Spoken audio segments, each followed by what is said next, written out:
బ్రిటన్లో హింసాత్మక ఘర్షణలు చెలరేగాయి. వలసలకు వ్యతిరేకంగా కొన్ని గ్రూపులు పిలుపునివ్వడంతో అల్లర్లు నెలకొన్నాయి. పలుచోట్ల పోలీసులకు ఆందోళనకారులకు మధ్య ఘర్షణ జరిగింది. 370 మందికి పైగా నిరసనకారులని పోలీసులు అదుపులోకి తీసుకున్నారు. ఇంగ్లీష్ డిఫెన్స్ లీగ్ అనే గ్రూప్ ఈ గొడవలకు కారణమని చెప్తున్నారు.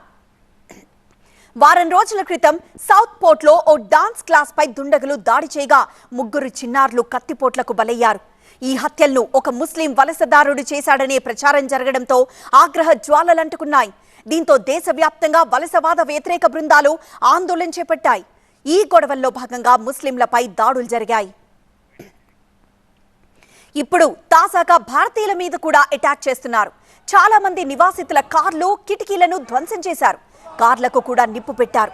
3 బాలికలను చంపింది ముస్లిం వ్యక్తి కాదని పోలీసులు స్పష్టం చేసినప్పటికీ అల్లరి మూకలు మాత్రం వినడం లేదంటున్నారు.